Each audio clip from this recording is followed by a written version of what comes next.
गोविन्दाय नमोऽस्तुते। श्रीकृष्णाय नमो नमः। नारायणाय तुभ्यं नमस्तुभ्यं तुभ्यं नमस्तुभ्यं तुभ्यं नमस्तुभ्यं।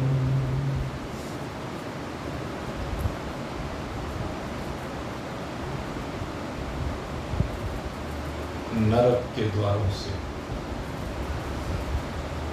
विमुक्त होकर मुक्ति के द्वार में प्रवेश करने की इच्छुक जिज्ञासु व्यक्ति भगवान श्री कृष्ण नित्य हमें उस विधा से संयुक्त कर रहे हैं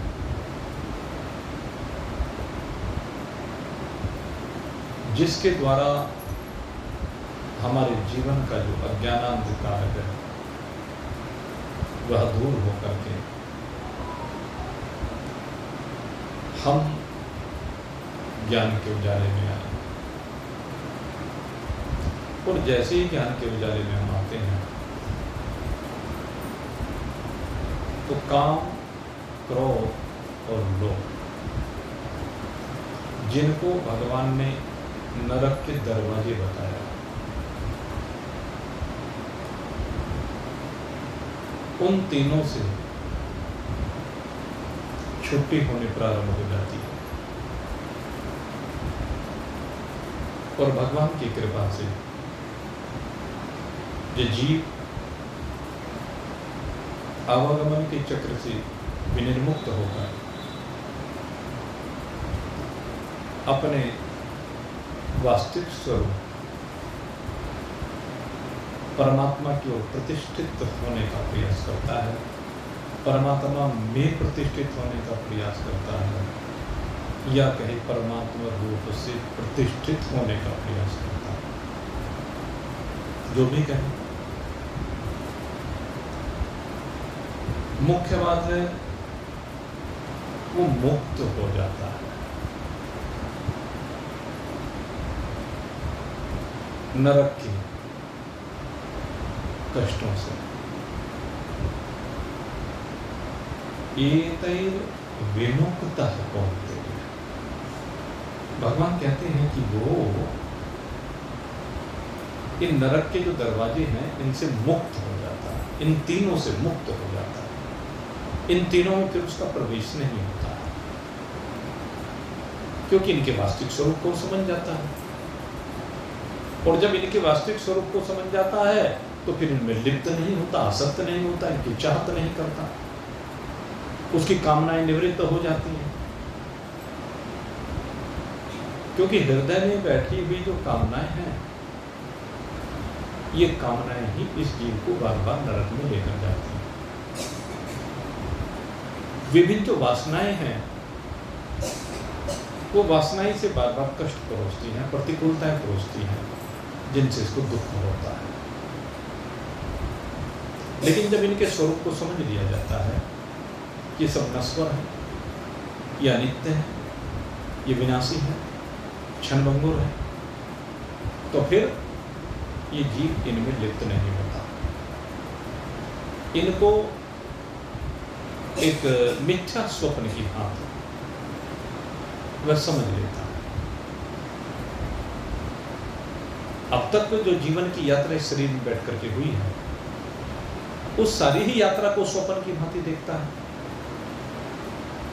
और जिस प्रकार से स्वप्न से जागने पर जागी हानि न लाभ कछु, स्वप्न से जब जीव जागता है तो भाई जागने पर ना कुछ हानि है ना कुछ लाभ है। जब ये स्वप्न की तरह से अपनी इस यात्रा को देखता है तो फिर इसे मालूम होता है कि न अब तक कुछ हानि हुई है न कुछ लाभ हुआ है। स्वप्न से क्या हानि और क्या लाभ, स्वप्न के पदार्थ मिल जाए।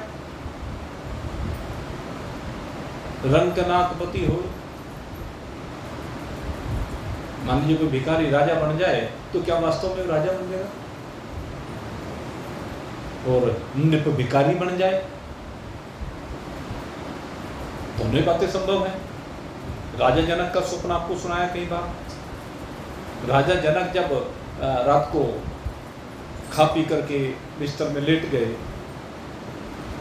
तो अपने आप को क्या देखा कि भिखारियों की श्रेणी में देखा अपने आप। भूख से हाल बेहाल, सेठ जी रोटी और उसके ऊपर सब्जी रख करके मंदिर की सीढ़ियों पर बैठे भिखारियों को बांट रहे।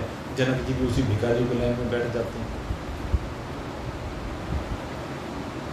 और अचानक से जब आँख खुलती है तो आँख खुलने पर क्या देखते हैं? अरे मैं तो राजा हूँ। तो वो जो बीच में भिखारीपना दिखाई दिया वो तो स्वप्न था ना, झूठा था ना, मिथ्या था ना। तो ऐसे ही भाई हकीकत ये है, अब तक की जितनी भी यात्रा हुई है ये सारी की सारी स्वप्न के सदृश हुई है। और आगे भी अगर यदि यात्रा रहेगी तो वो भी स्वप्न ही है। और स्वप्न से जब भी जीव जाग जाए, जानिए तो भाई जीव जग जागा। जब सब विषय विलास विरागा, ये है, ये विषय तो है, इन्हीं की तो कामना होती है, इन्हीं के लिए तो लोभ है, इन्हीं की वजह से तो क्रोध है। जब सब विषय विलास विरागा, इन विषयों के विलास से जब वैराग्य हो जाए। विलास क्या है? आपकी आवश्यकता एक रोटी की है, लेकिन आपकी लालसा, आपकी चाहत 100 रोटी की है। यही तो लालसा है। आपका काम 2 गज जमीन में चल रहा है, लेकिन आपकी लालसा 200 गज की है। यही तो विलास है। आपकी पूर्ति 2 जोड़ी वस्त्र से हो जाती है, लेकिन आपकी लालसा 200 जोड़ी वस्त्र की है। यही तो विलासिता है। चिंतन कीजिए, विलासिता इसी का नाम है। हमारी आसक्ति कितनी है? परमात्मा ने अगर प्रसाद दे दिया है, आपकी आवश्यकता 2 की है और परमात्मा 200 छोड़ 2000 का प्रसाद दे रहा है, लेकिन आप कहते हैं भगवान का प्रसाद है, मेरा इससे कोई लेना देना नहीं है। ये माल तो किसी का अभिमान है हमारा, ये माल दूसरे का और अभिमान मेरा हो गया। तो ये बात जब समझ में आ जाती है तो उसको दूसरे का माल समझ करके उसका सदुपयोग करता है, परोपकार के लिए उसका उपयोग करता है। उसकी भावना इस प्रकार की हो जाती है। उसे तो आवश्यकता 2 की तो 2 में निर्वाह कर लगता है। बाकी वो जानता है कि भगवान ने मुझे इस संसार में, इस संसार को चलाने के लिए एक निमित्त बनाया है। ये बाकी जो भी दिया है वो निमित्त बना करके आगे इस संसार को गति प्रदान करने के लिए दिया है, और वो फिर संसार को गति प्रदान करता है उससे। अब जितने बड़े बड़े सेठ हैं, हमें लगता है कि लुटेरे बैठे हुए हैं, लेकिन जब हम उनके परोपकारों को देखते हैं ना, एक एक सेठ के इतने बड़े बड़े परोपकार हैं, हम कल्पना भी नहीं कर सकते। हम तो छोटे छोटे से भंडारों का अगर आयोजन करते हैं, वो भी रल मिल करके, तो हमें लगता है कि पता नहीं भाई कितना बड़ा काम कर दिया। बड़ा है, हमारी परिस्थिति के अनुसार बड़ा है, देशकाल परिस्थिति के अनुसार चूंकि वो बड़ा होता है। लेकिन जब उनके काम देखते हैं ना, अरबों अरबों रुपए के काम चल रहे हैं उनके परोपकार के। ऐसे एक से एक सेठ पड़े हुए हैं। अभी पीछे पता नहीं कौन सा सेठ आया था, उसके बारे में आया था, उसने अपनी सारी संपत्ति ही दान कर दी परमार्थ के लिए, पुरुषार्थ के लिए, हॉस्पिटलों के लिए।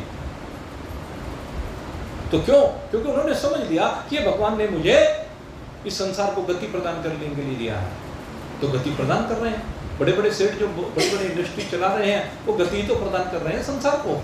अगर यदि वो मोबाइल भी बना रहे हैं, वो मोबाइल को बेच रहे हैं, तो मोबाइल के माध्यम से संसार को गति नहीं मिल रही है क्या? अगर मोबाइल नहीं बनाएंगे, आप चिंतन करें तो उसको क्या संसार को गति नहीं मिल रही? आप जो भी काम कर रहे हैं संसार में, उससे संसार को गति मिल रही है, संसार का चक्र आगे बढ़ रहा है।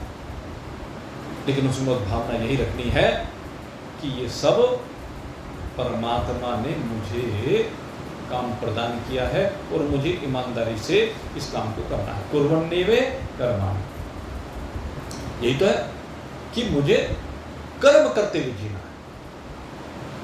अगर यदि कर्म नहीं होगा ना शरीर से, तो जंग लग जाएगा भाई मशीन में।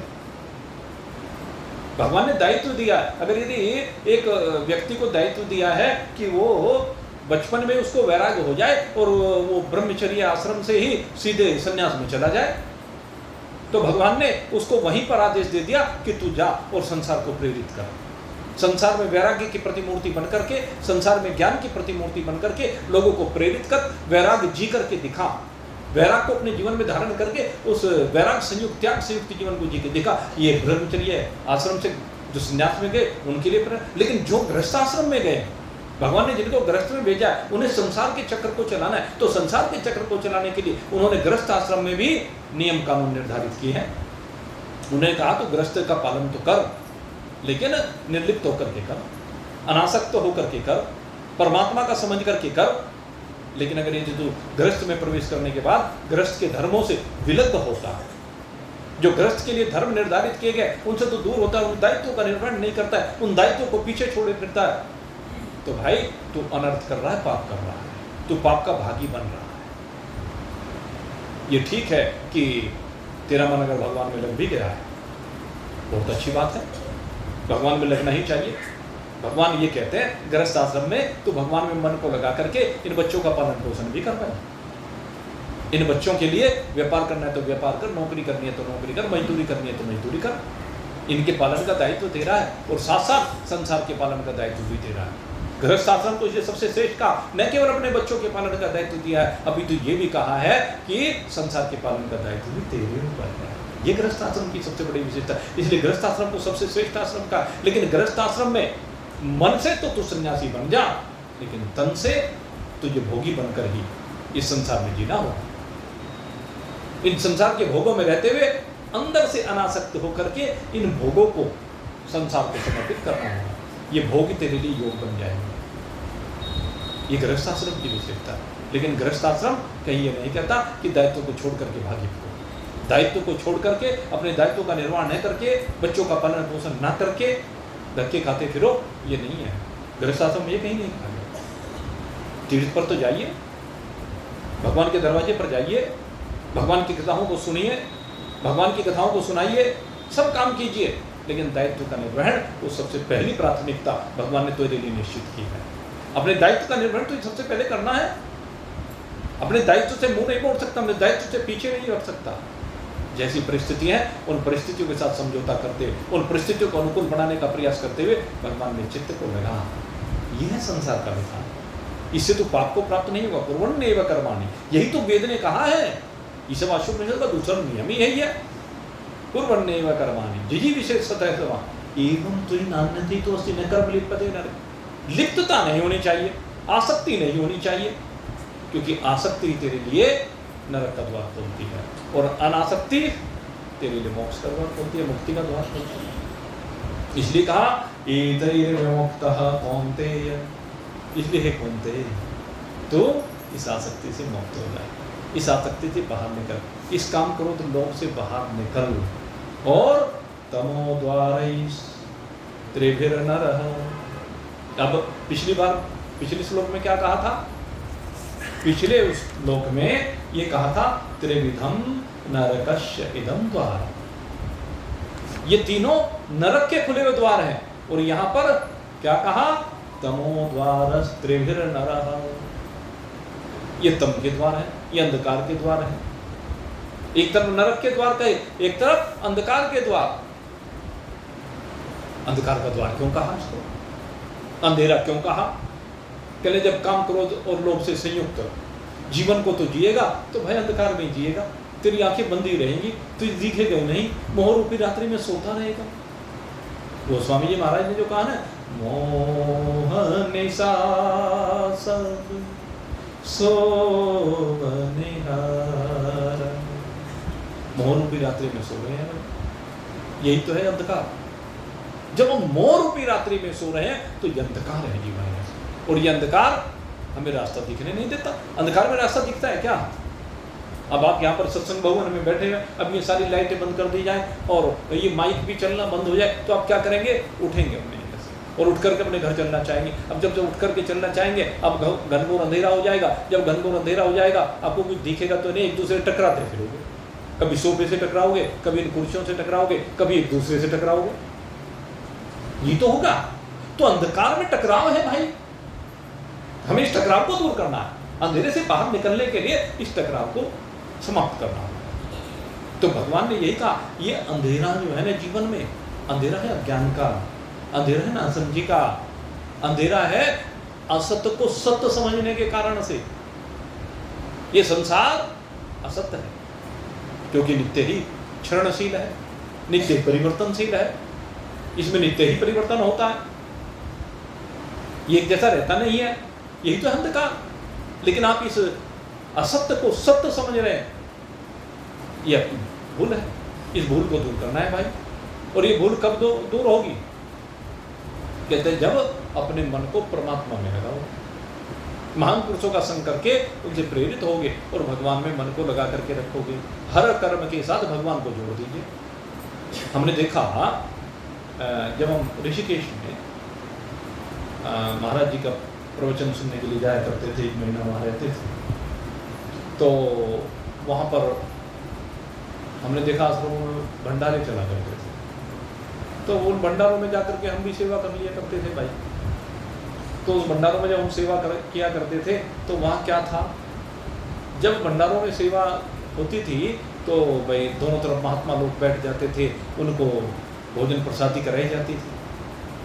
तो जब भोजन प्रसादी कराते थे तो उसमें हम मान लीजिए आलू की सब्जी बनी हुई है तो क्या कहते, आलू राम आलू राम आलू राम, उसको लेकर के आगे बढ़ते चले जाते, परोसते चले जाते। पेठे की सब्जी में पेठा राम पेठा राम पेठा राम पेठा राम। फिर मान लीजिए पूड़ियाँ बनी हुई होती थी, पूरी राम पूरी राम पूरी राम पूरी राम पूरी राम है। खीर बनी होती थी, खीर राम खीर राम खीर राम तस्मई, तो तस्मई भी कहते हैं खीर को।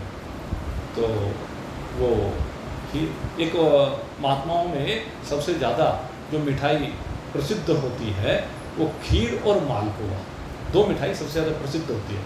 तो वहाँ पर पुआ राम पुआ राम पुआ राम पुआ राम। हाँ, मान लीजिए ये लगता था कि भाई हो सकता है महात्माओं को वह नमक मिर्च कम लगे, तो वहाँ पर जब नमक लेकर के चलते थे हैं तो उसको वो क्या कहते थे, रामरस कहते थे, रामरस बोला जाता है। तो रामरस राम रस राम है, क्योंकि नमक में रस होता है। तो नमक भी डालते थे लेकिन कभी मिर्च नहीं।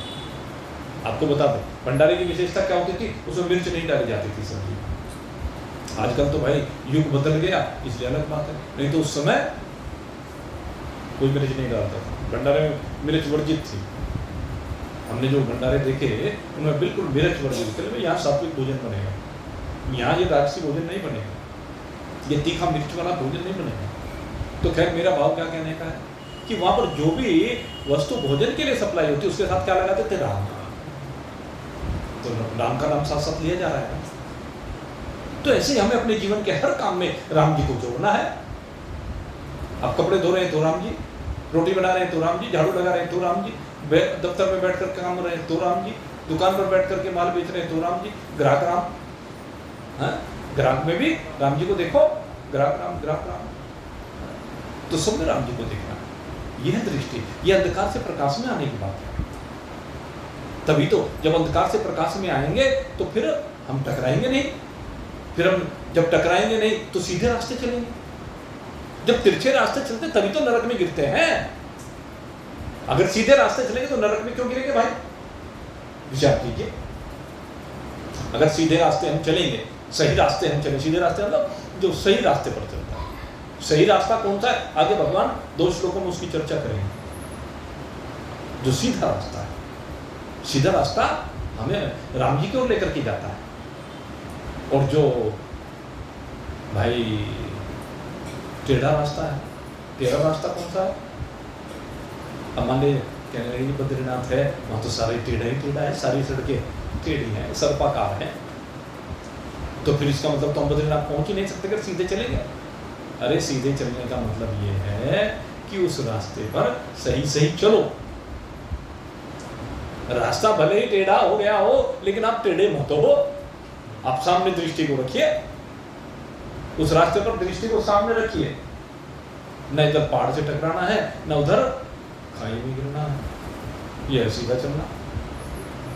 आंख बंद करके चलोगे तो गिरोगे, थोड़ी सी दूर चलते ही, क्योंकि वहां तो हर 100 मीटर पे खाई है। अगर नहीं मुड़ोगे, सीधे चलना है। सीधे चलने का मतलब सही चलना है, उचित रास्ते पर चलना है, उजाले में चलना है, अंधकार में नहीं चलना है। जीवन में प्रकाश करो, समझ का प्रयास करो। प्रकाश समझ का होता है, उजाला समझ का होता है। उजाले में जब हम चलते हैं तो हमें अपना लक्ष्य स्पष्ट नजर आता है। अंधकार में अगर चलेंगे तो लक्ष्य नजर नहीं आएगा। फिर तो काम नजर आएगा, क्रोध नजर आएगा, लोभ नजर आएगा, मोह नजर आएगा, सब स्पर्श, रूप, रस, गंध ये नजर आएंगे भाई। अब ये तो हम विचार करें, हमें कहाँ जाना है? लक्ष्य की ओर जाना है या अपने लक्ष्य से विमुख होना, उल्टा चलना? ये तो हमें निर्धारित करना पड़ेगा। भगवान ने तो बता दिया, महान पुरुषों ने तो बता दिया है, हमारे बड़े बुजुर्गों ने बता दिया है कि भाई एक राम नाम सत्य है, और सत्य बोलो, सीधी सी बात है। गति, गति से मतलब क्या है? गति का मतलब लक्ष्य की ओर बढ़ते हुए कदम और लक्ष्य की प्राप्ति, ये गति है। और नहीं तो बाकी तो भाई दुर्गति है, बाकी गति नहीं है। इस गति के साथ सद्गति कह दिया जाता है। लक्ष्य पर पहुंच गए तो सद्गति है, और इस मनुष्य शरीर को प्राप्त करने के बाद भी लक्ष्य पर नहीं पहुंचे तो दुर्गति है भाई, है कि नहीं? खुद ही देख लो, अगर लक्ष्य पर नहीं पहुंचे तो दुर्गति तो होगी ना। दुकानदार का लक्ष्य क्या होता है कि दुकान पर ग्राहक आए। ग्राहक कब आएगा? जब उसका व्यवहार अच्छा होगा, जब उसके दाम ठीक होंगे, जब उसके विचार बढ़िया होंगे, आटे में नमक वाला काम करेगा तो ग्राहक अपने आप ही आएंगे। और अगर यदि ये रहेगा छुरी लेके मर जा तो भाई क्या स्थिति होगी? ग्राहक आने बंद हो जाएंगे। कटने के लिए कौन आएगा? आपको मैं बताता हूँ। एक दिल्ली में नई सड़क, कपड़े की मार्केट है बहुत बड़ी। तो उस कपड़े की मार्केट में एक दुकानदार, हमने सबसे पहली बार देखा, मैं और लाला जी दोनों जा रहे थे। लाला जी उस दिन मेरे साथ थे। तो वहाँ नई सड़क पर हम वो कार्ड देखने के लिए गए। वो बड़ी बेटिया का विवाह का समय था, तो उस समय जो है हम भाई कोई अच्छा सा कार्ड देख के लाएंगे। उस समय दिमाग में ये बात थी। तो एक अच्छा सा कार्ड देखने के लिए हम उसी मार्केट में, पता चला भाई नई सड़क पे आगे जाके वहाँ मिल जाते हैं। लाला जी को वहाँ मार्केट का काफ़ी ज्ञान था, तो इनके साथ हम चल दिए। अब वहाँ पर चल दिए तो हमने देखा राइट साइड में जाते हुए एक दुकान, और उस पर इतनी भीड़ लगी हुई है। साड़ियों की दुकान थी। नीचे वही कहते दुकानदार वो तखत बिछा हुआ था, और उसमें दुकान में खचाखच भीड़। हमारे लाला जी की चर्चा हुई, ऐसा कौन दुकानदार है, सारी दुकानें देख रहे हैं यहाँ, इतना बड़ा बाजार, और ये पतली सी लंबी सी दुकान तो अंदर काफ़ी लंबी थी वो, और इस दुकान पर इतनी भीड़ का कारण क्या है? खैर उस समय तो बात आई गई हो गई। फिर हम कुछ समय के बाद फिर उधर से गुजरे, फिर देखा भाई इसके तो लाइन लगी हुई। होते होते हम 2-4 बार निकले, फिर आखिर बता भाई ये जो साड़ी बेचता है ना, ये होल रिटेल में भी होलसेल रेट पर साड़ी बेचता है। हमें पता चला, और धीरे धीरे फिर जो है उसके बारे में पता चलता गया। और आज उस दुकान पर आपको प्रवेश के लिए भी लाइन में लगना पड़ता है। और उसके यहाँ अब उसने कई मंजिला अपना शोरूम बना दिया, 3-4 मंजिला है। वो 3-4 मंजिला जो शोरूम बना हुआ है उस पर काउंटर लगे हुए हैं, और एक काउंटर बस इतना ही चौड़ा समझ लीजिए है जितना हमारा सत्संग भवन की चौड़ाई है। एक काउंटर मान लीजिए इतना चौड़ा, उस पर 5-7 सेल्समैन खड़े हुए हैं, और उस पर माता सी दिखी हुई है। आप ये कहोगे कपड़ा खरीदने के लिए, साड़ी खरीदने के लिए। इतनी भीड़ की वहां पैर रखने की जगह नहीं मिलती, और उसी भीड़ में से लोग खरीद के लाते हैं। पूरे नखरे से माल बेचता है और बिक रहा है उसका। क्यों? क्योंकि लोगों को ये विश्वास है कि छुरी नहीं चलाती। लोगों के मन में भाव ये है कि ये जो माल बेचता है कि ये सही रेट पर बेचता है, इसीलिए लोग भर भर के लाते हैं। और इतनी वहाँ पर व्यवस्था बहुत खराब, मैं आपको बताऊँ, व्यवस्था नाम की चीज़ नहीं है उसके यहाँ, बहुत बुरा है, लेकिन फिर भी लोग लाते हैं। क्यों? उन्हें पता है चीज़ बढ़िया मिलेगी, कपड़ा भी बिल्कुल फ्रेश मिलेगा है और सही रेट पर मिलेगा। वो मंदे रेट की वजह से वहाँ पर जाते हैं, क्योंकि उसकी दुकान पर आज भी होलसेल के रेट में रिटेल पर, और मेरे ख्याल से कई करोड़ रुपए रोज की सेल होगी, लाखों की नहीं बात करता हूँ, करोड़ों रुपए की सेल है उसकी। आप रोज जाके देखें 12 महीने ऐसी माता सी दिखी रहती है, पूरी नई सड़क पर लाइन लगवा रखी है उसने, जहाँ से चांदनी चौक से नई सड़क पर मुड़ते हैं वहाँ तक कस्टमर लाइन में खड़ा होता है सड़क के ऊपर। आप चिंतन करके देखो, अरुण साड़ी वाला, अरुण साड़ी भंडार की ऐसा नाम है, देखो आप। तो क्यों है? सही रास्ता, सही रास्ते का अगर हमने चुनाव किया है तो भगवान अपने आप ही मंजिल दिलवा देता है। हर दुकानदार की मंजिल यही होती है, लेकिन सबको मिलती तो नहीं है ना, क्योंकि नीति हर एक की सही नहीं होती है। कहीं नीति की बात होती है, कहीं किसी किसी का प्रारब्ध भी बहुत खराब होता है, कई बार ऐसा भी होता है। आप बहुत बढ़िया दुकान लेकर के बैठ जाए, बहुत बढ़िया स्थान पर लेकर के बैठ जाए, लेकिन जब प्रारब्ध खराब हो, लेकिन भाई प्रारब्ध तो जो खराब है उसे तो आप बदल नहीं सकते, पुरुषार्थ तो करो। पुरुषार्थ प्रारब्ध के ऊपर हावी हो जाता है जब लगातार पुरुषार्थ करो। राम राम रटते रहो जब लगी घट में प्राण, राम राम रटते रहो जब लगी घट में प्राण, कभी तो दीन दयाल के भनक पड़ेगी कान। सीताराम सीताराम सीताराम हरे, राधे श्याम राधे श्याम राधे श्याम हरे, सीताराम सीताराम सीताराम हरे। रटते रहो भाई, और तुम्हारे हाथ में यही है, करते रहो, लगे रहो, तत्पर होकर के लगो, उत्साह के साथ लगो, पूरा परिश्रम करो। और ऐसा नहीं हो सकता कि एक दिन पाप ना करे। जिस दिन पाप का बोझ कम हो जाएगा ना, तुम्हारा भाग्य अपना आप उदय हो जाएगा। अच्छे व्यक्तियों का संग करो और देखो क्यों नहीं तुम्हारा हित होगा। थोड़ा सा मन की वृत्तियों को ठीक करने की आवश्यकता है, भगवान की प्रार्थना करने की आवश्यकता है, भगवान के चरणों में मस्तक निभाने की आवश्यकता है। भगवान से इस बात के लिए तो प्रार्थना कर ही सकते हैं कि भगवान जो अवगुण हैं उनको दूर करो। हे प्रभु, अगर ये अवगुण दूर नहीं हो रहे तो इनको फिर अपने चित्त में मत धारण करो। हे प्रभु, इन अवगुणों से अगर मैं दूर नहीं हो पा रहा हूँ, उसमें कुछ ना कुछ आपकी माया कारण है, प्रभु इस माया को या तो हटा लो, और नहीं तो फिर मेरे अवगुणों को चित्त न करो। वो सूरदास जी थे ना, सूरदास जी भगवान से यही कहा करते थे कि भगवान मेरे अंदर बहुत अवगुण। और भाई हमने देखा कई लोग ऐसे होते हैं कि उनमें अवगुण भी होते हैं और सद्गुण भी होते हैं। दुर्गुणों और सद्गुण दोनों साथ साथ चलते हैं, लेकिन अक्सर क्या होता है, व्यक्ति सद्गुण की तरफ तो ध्यान दे लेता है, दुर्गुणों को भूल जाता है। भगवान कहते हैं तो दुर्गुणों को भूल मत, बस सद्गुणों को तो ग्रहण करता चले और दुर्गुणों को भूल मत। तो एक दिन ऐसा आएगा कि वो दुर्गुण तेरे जीवन से हटते चले जाए। तो सूरदास जी यही कहते हैं, प्रभु मेरे दुर्गुणों पर ध्यान मत दो, मैं ध्यान तो दे रहा हूं लेकिन अभी दूर नहीं हो रहे हैं। प्रयास तो कर रहे हो ना, दुर्गुण सबके अंदर है, कमियां सबके अंदर हैं, तो उन कमियों को दूर करो, उनमें धुलाई तो करो भाई, उन्हें दूर करने का प्रयास तो करो भाई।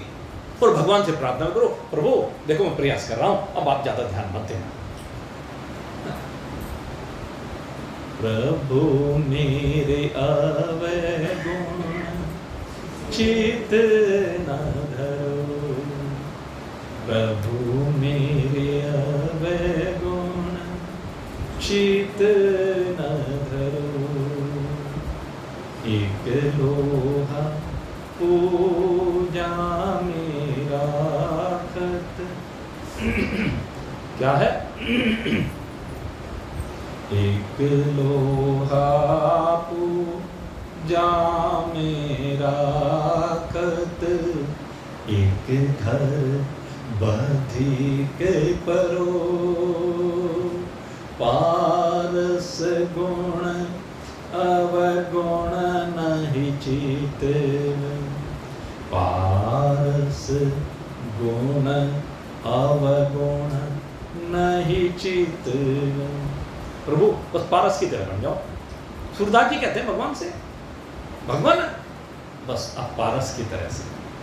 पारस उसके संपर्क में अगर लोहा आता है, चाहे वो पूजा में रखा हुआ, चाहे वो एक कसाई के घर में, बधिक के घर में, हिंसा करने वाले के घर का छुरा भी क्यों ना हो, कि अगर पारस के संपर्क में आ जाता है, पारस उसको छू देता है तो उसको सोना बना देता है। ऐसे प्रभु जो मैं प्रयास कर रहा हूँ, मैं आपसे प्रार्थना कर रहा हूँ, तो आप भी मेरे अवगुणों को भी मत देखो, गुणों को भी ना देखो। मैं तो कहता हूँ, कितनी बड़ी बात है। कहते जैसे वो गुण अवगुण को नहीं देखता है, ऐसे आप भी मेरे गुण और अवगुण को मत देखो। गुण और अवगुण को ना देखने का मतलब क्या है? यही तो समदर्शी है। समदर्शी है नाम तिहारो, समदर्शी है नाम तिहारो, चाहे तो पार करो प्रभु मेरे अवगुण चित न धरो, प्रभु मेरे अवगुण चित न धरो। भगवान से प्रार्थना करें, आप तो समदर्शी हैं, आप मेरे अंदर ये समता प्रदान कर दो। बस समता ही तो जीवन का उद्देश्य है। समता में न लाभ पता चलेगा, न हानि पता चलेगी, न जीत न हार, न लेना न देना, न मरना न जीना। अनुकूलता प्रतिकूलता सबसे दूर हो जाता, सब में एक जैसी स्थिति हो जाती। पारस की स्थिति यही है, लो क्या चाहिए हो। तो भगवान को भी यही प्रार्थना करनी है, भगवान तो इन सब चीजों से हमें दूर कर दे, हमारे गुण अवगुण को देखना दूर कर दे। गंगा जी की तरह से एक नदिया एक नार कहावे, एक नदिया एक नार कहावे, मैं लोही नीर भरो, एक नदिया एक नार कहावे, मैं लोही नीर भरो, दो मिल एक बरण भयो, दो मिल एक बरण भयो, सोर सरी नाम करो, प्रभु मेरे अवगुण चित न धरो, प्रभु मेरे अवगुण चित न धरो। क्या है गंदगी? आप देख लीजिए, क्या उसमें नाली भी मिल जाए तो गंगा ही हो जाती।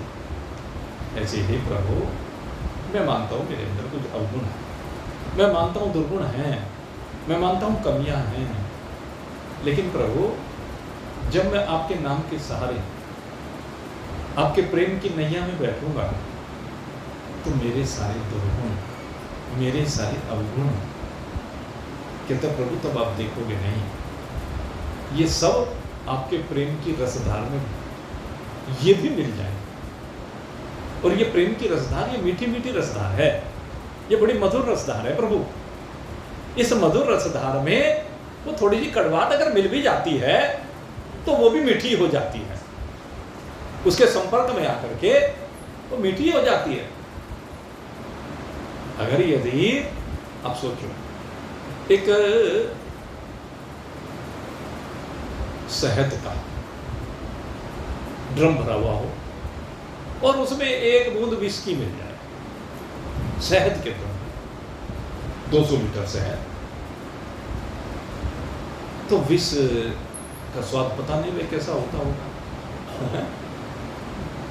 लेकिन जो भी होता होगा खराब भी होता होगा, बढ़िया तो होता नहीं, कड़वा होता होगा। तो वो अगर यदि एक बूंद 200 लीटर में मिल जाए, पता चलेगा। गंगा जी में कितने विषैले सर्प रहते हैं, आप गंगा जल का पान करते हैं, क्या वो विष वमन उसमें नहीं करते होंगे? लेकिन वो विष उस अमृत में जब मिल जाता है तो अमृत ही हो जाता है। जब अमृत की मात्रा अधिक हो और विष की मात्रा छोटी सी हो तो वो विष कोई प्रभाव नहीं दिखाता है, वो भी अमृत हो जाता है। हाँ, अगर यदि विष की मात्रा बहुत ज्यादा है और अमृत की एक बूंद है तो उस अमृत की बूंद भी विष की बन जाएगी। वो कौन सा नक्षत्र होता है जिसमें सीपी के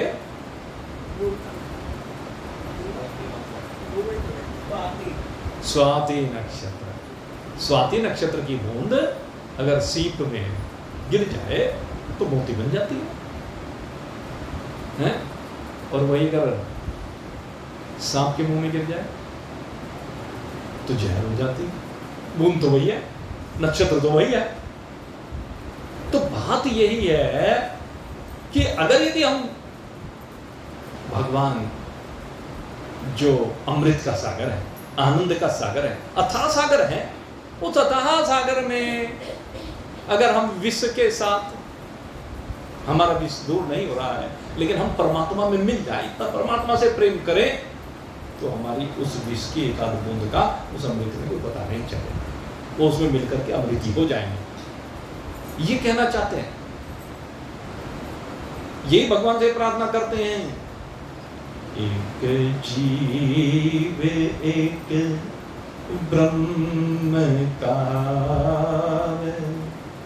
एक जीव एक ब्रह्म का, सूर श्याम झगरो। एक जीव एक ब्रह्म कहावे, सूर श्याम झगरो।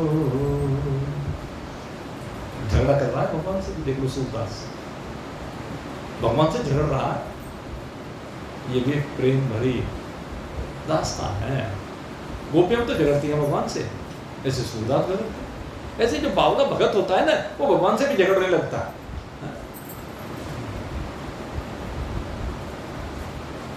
वो जैसे एक दिन वो क्या भजन सुनाया था, मैं क्या तुझसे कम हूं का नहीं है, वो सुनाया था ना, सुशीला जी आज नहीं है उन्होंने, मैं क्या तुमसे कम हूं।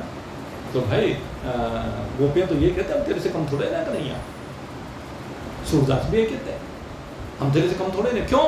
क्योंकि सूरदास को पता है असली स्वरूप तो तू ही है, तो तेरे से कम कैसे होगी? अगर हमें अपने वास्तविक स्वरूप परमात्मा का पता चल गया, हमें पता चल गया कि हमारी वास्तविकता ब्रह्म है, मैं ब्रह्म से विलग कुछ हुई नहीं, तो फिर काहे का झगड़ा? फिर इस कहने में क्या दिक्कत है? मैं ब्रह्म हूं, ये कहने में काहे का संकोच है?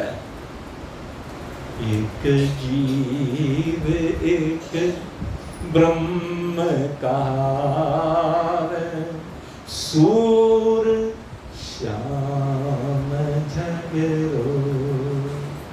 अब की बेर मोही, अब की बेर मोही पार उतारो।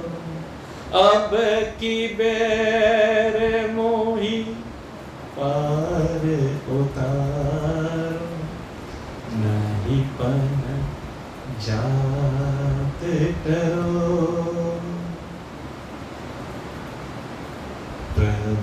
मेरे अवगुण चित न धरो, प्रभु मेरे अवगुण चित न धरो। भाई अगर वास्तव में अपने जीवन में आपने अपने आप को भगवान को समर्पित कर दिया तो सच मान लो, डरने के लिए।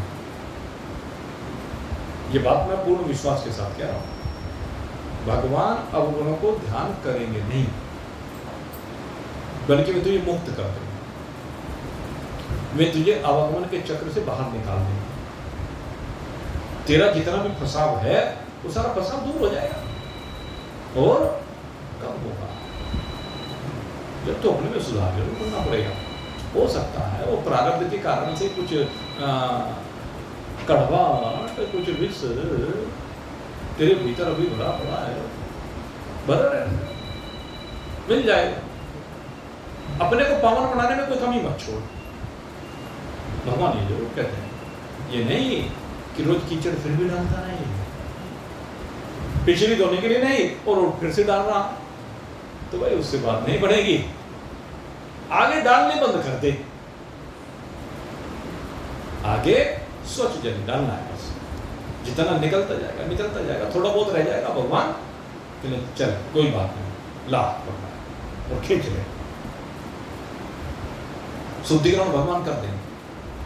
आपने कभी देखा हो ना, जो कंप्यूटर चलाते हैं, जब कोई उसमें पेन ड्राइव लगाई जाती है और पेन ड्राइव में कोई डाटा होता है और वो डाटा ज़्यादा हो और उसकी कॉपी करनी हो उसमें कंप्यूटर में, तो कंप्यूटर में जब मान लीजिए, मैं इसको आपको एक उदाहरण देकर समझाता हूँ। मान लीजिए किसी के विवाह की वीडियो वो पेन ड्राइव में आती है, वो पेन ड्राइव आपने कंप्यूटर से अटैच की और कंप्यूटर से अटैच करने के बाद उस पेन ड्राइव से उसकी कॉपी कंप्यूटर में होनी प्रारंभ होगी। तो आप देखेंगे, एक तो जैसे ही आप लगाएंगे उस समय थोड़ी तेजी से उसकी कॉपी हो और फिर स्पीड घट जाएगी। धीरे धीरे धीरे आप भी बोर हो जाओगे, परेशान हो जाओगे, क्या कॉपी हो गया नहीं, 1 घंटा हो गया, 2 घंटे हो गए, 3 घंटे हो गए, कहीं के बाद कॉपी नहीं हो गए, और धीरे धीरे 1% बढ़ता है। अब वो इतना हैवी डाटा होता है कि उसकी कॉपी होने में समय लगता है। लेकिन एक मैं आपको आज ध्यान करना, जो इस चीज को करते हैं तो उनके लिए बता रहा हूँ। कहते हैं जिस समय 90% हो जाए, 10% बाकी रह जाए, तो आप देखेंगे जो बाकी का 10% है वो इतनी तेजी से होता है, आपको पता भी नहीं चलता कि 10% कब हुआ। बस यही बात ही मैं समझाना चाहता हूँ। अरे अगर 90% अशुद्धि आपने दूर कर दी तो 10% अगर यदि रह गई तो भगवान उस अशुद्धि को अपने आप साफ कर देते हैं। यह भगवान की कृपा है। लेकिन कृपा होगी उसी पर भाई जो भगवान की शरण में आएगा, जो भगवान के अनुसार इस जीवन को जीगा। शरण में आने का मतलब यह है जैसे भगवान आदेश दे रहे हैं उसके अनुसार करेगा। यही भगवान ने कहा है, आचरत्यात्मनः श्रेय ततो याति परां गतिम्। कहते हैं जो इन तीनों द्वारों को लांघ जाता है, जिसका आचरण बस केवल एक परमात्मा से संयुक्त है, जो श्रेय मार्ग पर निरंतर बढ़ रहा है, उसका श्रेय परमात्मा कर देते हैं और उसको याति परम गति, परमात्मा की कृपा से वो परम गति को प्राप्त हो जाता है। तो इस प्रकार से भगवान ने ये नरकों से बाहर निकलने की विधा बताई है। तो नरकों से बाहर निकलने के लिए अब भगवान 2 श्लोक इस अध्याय के ओर रह गए। इन 2 श्लोकों में क्या भगवान बता रहे हैं, इसकी चर्चा हम कल करेंगे। इसमें शास्त्र विधि की बात अब की जाती है। शास्त्र की विधि वैसे तो ये 2 श्लोक के ऊपर अगला पूरा अध्याय 17वां अध्याय इन्हीं 2 श्लोकों के ऊपर चलेगा, लेकिन 2 श्लोकों में यहाँ एक तरह से कीजिए लीजिए ये प्रश्न उपज करके आया है और इस प्रश्न का उत्तर प्रश्न भी उपजा है और फिर प्रश्न के ऊपर अर्जुन ने प्रश्न किया है भगवान कृष्ण से, वो 17वें अध्याय में आगे प्रारंभ करेंगे। लेकिन अभी तो कल 16वें अध्याय को भगवान ने चाहा तो विश्राम देंगे, और फिर जैसा कि मैंने आपको बताया था कल तक सत्संग चलेगा, फिर 1 सप्ताह सत्संग का विश्राम है। कल तो होगा 1 सप्ताह के लिए, चूँकि मैंने आपको बताया था वो पितृ स्थापना कर रहे हैं, तो पितरों की जो स्थापना हो रही है वो चलेगी। और रविवार को आप सभी लोग भंडारे में सादर निमंत्रित हैं, सभी लोग आइए तो अच्छा लगेगा। 1 बजे का समय रहेगा रविवार के दिन, अमावस्या का दिन है उस दिन, तो आप सभी लोग आएंगे और भाई भंडारे में प्रसाद भी ग्रहण करें, और जो लोग आएंगे उनको भी कराएं। ये ध्यान करना है। आप सभी के लिए बहुत बहुत शुभकामना करते हुए अब यहीं पर आज के सत्संग को विश्राम दे रहा हूँ। और भाई एक ये श्री मंदिर हनुमान टीला से रामलीला चूँकि कल से प्रारंभ हो रही है, तो ये कार्ड आया है आप सबके लिए, निमंत्रण है, तो आप सभी लोग सादर निमंत्रित हैं। ये निमंत्रण पत्र मैं आपके लिए यहीं पर रख रहा हूँ, तो एक एक करके आप ले जाएंगे। कोई सच्चिदानंद भगवान